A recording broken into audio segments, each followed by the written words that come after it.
जाएगा, आंत में, आंत से क्या होगा, हजम होगा और फिर अवशोषण होगा उसका, समझे पड़ा होगा पाचन तंत्र में, फिर वो खून में आ जाएगा। तो खून में हमारे पोषक तत्व तो आ गए, अब खून में वो भी घूम रहा है। जैसे मान लो कि तुम अपने गांव में गए या फिर कहीं भी जंगल में गए, तो जंगल में क्या हुआ, खूब सारे अमरूद के पेड़ लगे हैं या खूब सारे सेब के पेड़ लगे हैं, तो क्या करोगे, खाना शुरू करोगे खूब, मतलब वैसे तो मान लो अगर तुम 2-3 खाते हो, घर पे आता है बाजार से, अब तुम जंगल में घुस गए हो तो क्या करोगे, जितना खा पाओगे उतना खाओगे। तो वो लोग क्या करते हैं, जो मतलब विषाणु होते हैं इसके, जो रोग जनित कारक होते हैं जो इसके, वो खूब सारा हमारा जो शरीर में हमारे जो ऊर्जा होती है, जो हम पोषक तत्व लिए होते हैं, वो उसका इस्तेमाल करके खूब ज्यादा क्या करते हैं, विभाजन करते हैं। विभाजन तो पढ़ा होगा तुम लोगों ने कि जैसे जो एक कोशिकीय जीव होते हैं वो कैसे अपनी जनसंख्या बढ़ाते हैं, विभाजन से बढ़ाते हैं। जैसे मान लो कि एक सेल होती है, जैसे तुम लोगों ने 4 भाग का, 8 भाग का, 16 भाग का गोला बनाया होगा ना,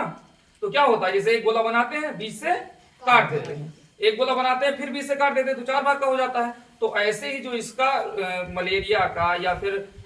डेंगू का या फिर टाइफाइड का, चिकनगुनिया, कोई भी है, कोई भी बीमारी है, उसका जो कारक होता है वो हमारे शरीर में खुद को क्या करता है, बहुत बार विभाजित करता है। मान लो 1 लाख तुम्हारे रात भर में मच्छर काटे और 1 लाख जो उसके रोग जनित कारक तुम्हारे शरीर में गए, ठीक। अब क्या होगा कि 1 लाख से अगले दिन सुबह तक, मतलब मान लो 24 से 48 घंटा की उसकी क्या है, एक जीवन चक्र तो जानते ही होंगे, जिसमें क्या होता है कि जैसे तुम लोगों ने जब सिल्क वर्म पढ़ा होगा, क्या उसको कहते हैं हिंदी में,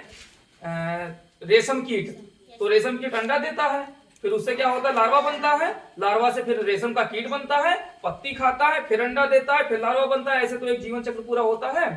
तो क्या होता है बेटा कि उसका भी लार्वा बनता है, जैसे मान लो उसने खूब सारे अंडे दे दिए अंदर या फिर विभाजित हो गया अंदर। अब क्या होगा कि जब लार्वा बनेगा तो वो 1 लाख से अगले दिन तुम्हारे शरीर में 10 लाख हो जाएंगे, या 10 लाख भी नहीं होंगे, मान लो 1 करोड़ हो गए, ठीक। अब जब 1 करोड़ तुम्हारे अंदर कोई भी विषाणु या कोई भी वायरस घूम रहा है, तो तुम्हारे शरीर पे कुछ असर पड़ेगा। तब क्या होगा, तुमको मान लो अगर मलेरिया का जो है, जो कारक है, जो इसका पैथोजन है, वो तुम्हारे शरीर में अगर गया है, तो जैसे ही मतलब ये अपने उसको बढ़ाएगा और जैसे ही इसका मतलब वो फॉर्म आएगा जो एकदम से मलेरिया की वजह बनता है, तो वो क्या करेगा, एक केमिकल रिलीज करेगा तुम्हारे शरीर में, और उस केमिकल की वजह से तुमको क्या होगी, बहुत ज्यादा ठंडी लगेगी। मलेरिया किसी को हुआ है, ठंडी लग के बुखार किसी को आया है कभी, तो उसमें क्या होता है कि जब वो क्या होगा कि तुमको इतनी ज्यादा ठंडी लगेगी कि जैसे लगेगी कि मतलब जान निकल जाएगी, इतनी ज्यादा ठंडी लगती है उसमें, और बहुत तेज फिर बुखार आता है। फिर क्या होता है, थोड़ी देर के बाद, 1 घंटे 2 घंटे के बाद वो बुखार उतर जाता है। फिर क्या होगा, तुमको फिर से वो मच्छर काटेगा, क्योंकि मान लो तुमने मच्छरदानी नहीं लगाई या कुछ भी वो प्रिकॉशन नहीं किया, आसपास गंदगी है, तुमने साफ सफाई नहीं की, तो क्या होगा इससे कि वो मच्छर फिर काटेगा। अब वो जो पैथोजन तुम्हारे शरीर में, मान लो 1 करोड़ पैथोजन घूम रहे हैं, तो वो जब खून तुम्हारा चूसेगा तो क्या खाली खून ही चूसेगा, उसके साथ साथ वो जो मलेरिया का पैथोजन है वो भी उसके शरीर में आ जाएगा। अब फिर वो मच्छर लेके घूमेगा, मान लो उस पैथोजन को लेके घूम रहा है, तुमको काटा, उसके बाद तुम्हारा भाई है जिसको बुखार नहीं है, उसको काट लिया उसने, तो वही पैथोजन फिर क्या होगा, जो तुम्हारे अंदर था वही तुम्हारे भाई या तुम्हारी बहन है उसके अंदर आ जाएगा। तो इससे क्या हो रहा है, रोग का संचार हो रहा है ना। जैसे भाई हम क्या करते हैं, हमको यहाँ से घर पे जाना है, तो कोई साइकिल से आए होंगे, कोई पैदल आए होंगे, कोई मोटरसाइकिल से आए होंगे, तो हम संचार का साधन लेते हैं ना, तो वो जो संचार का साधन है वही क्या बन जाता है, मच्छर बन जाता है। तो इसीलिए जो भी रोग किसी माध्यम से किसी वेक्टर द्वारा एक रोगी से दूसरे रोगी में फैलते हैं, उनको कौन से रोग बोलते हैं, संचारी रोग बोलते हैं। अच्छा, अब हम इनको रोके कैसे बेटा, जैसे मान लो हमको ये तो पता चल गया कि क्या ये जो संचारी रोग हैं ये फैलते कैसे हैं, तो हमको पता चला कि भाई हमको मच्छर काटता है रात में, उसी से हमको बुखार हो जाता है, तो हम क्या करेंगे, सबसे पहले तो मच्छरदानी लगाएंगे कि मच्छर हमको काट ना पाए। इसके बाद दूसरा काम क्या करेंगे, अब हम मान लो मोर्टीन, मतलब पहले तो हम मच्छर को काटने से रोकेंगे, मोर्टीन या फिर मच्छरदानी या फिर और कोई सारी तमाम सारी चीजें करते हैं, लेकिन उसके बाद हम क्या करेंगे, हम करेंगे कि मच्छर जो फैल रहे हैं इतने ज्यादा, उनको फैलने से रोकें। अच्छा, मच्छर फैलते कैसे हैं, मच्छर फैलते हैं, अंडा देते हैं मच्छर, फिर उससे लार्वा निकलता है, फिर मच्छर बन जाता है, फिर वो मच्छर अंडा देगा, फिर लार्वा निकलेगा, फिर मच्छर बन जाएगा। तो अगर मान लो आज 10 मच्छर है, तुमने अगर इसका रोकथाम नहीं किया तो 2-3 दिन के बाद कितने मच्छर हो जाएंगे, 100, 1000, 10,000 मच्छर हो जाएंगे। अब वो तुमको ये भी मान लो काटे, फिर तुम्हारे पूरे परिवार को काटेंगे, पूरे गांव को मलेरिया हो जाएगा। तो हम क्या करेंगे, अब खोजेंगे जगह कि किस जगह पर मच्छर अंडा देता है, तो हम अंडे देने वाली जगह अगर खत्म कर दें तो अगली जनरेशन मच्छर की आएगी ही नहीं। तो मच्छर अंडा कहाँ देता है? जहां पानी रुका हो, जहां गंदगी हो। जैसे मान लो कि आपका घर है, तो हम लोगों के घर पे क्या होता है, नल होता है, नल से पानी निकलता है, बर्तन धोते हैं, हाथ धुलते, नहाते हैं, फिर वो पानी नाली से होके कहीं गड्ढे में जाके क्या हो जाता है, इकट्ठा हो जाता है। अच्छा, वो पानी क्या सूख जाता है तुरंत?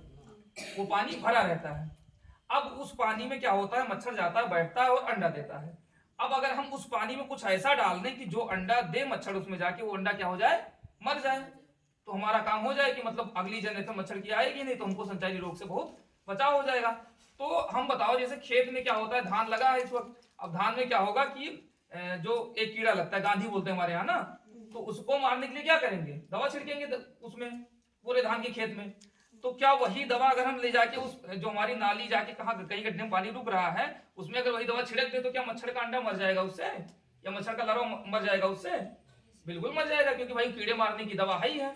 या फिर मान लो तुम्हारे पास, चलो वो जहरीली चीज होती है, अब छोटे बच्चों को उसको नहीं छूना चाहिए, तुम्हारे घर पे मान लो कोई बड़े लोग नहीं है उस टाइम, तो तुम क्या कर सकते हो, मिट्टी का तेल मान लो तुम्हारे घर पे है, डीजल मान लो आया है खेत सींचने के लिए, मशीन में डालने के लिए, या कुछ नहीं है तो सरसों तेल, कोई तेल है, कोई तेल तुम ले जाके उसमें छोड़ दिए। अब वो क्या करेगा, जैसे मान लो नीचे यहाँ तक पानी भरा है, तो वो एक लेयर तेल क्या होता है, ऊपर तैरता है कि नीचे डूब जाता है?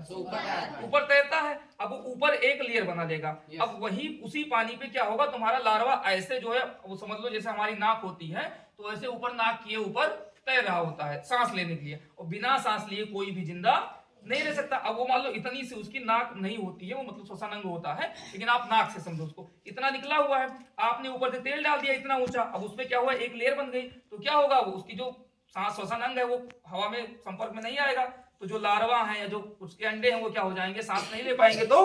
मर जाएंगे, और नए मच्छर नहीं बनेंगे। तो इससे क्या होगा, फिर जो जो रोग है उस मच्छर द्वारा फैलाया जा रहा है वो नहीं फैलेगा। अच्छा, एक तो ये तरीका हो गया। अब इसके अलावा और हम क्या कर सकते हैं, जैसे मान लो कहीं छोटे छोटे गड्ढे हैं तुम्हारे घर के आसपास, उसको ले जाओ 1-2 तसला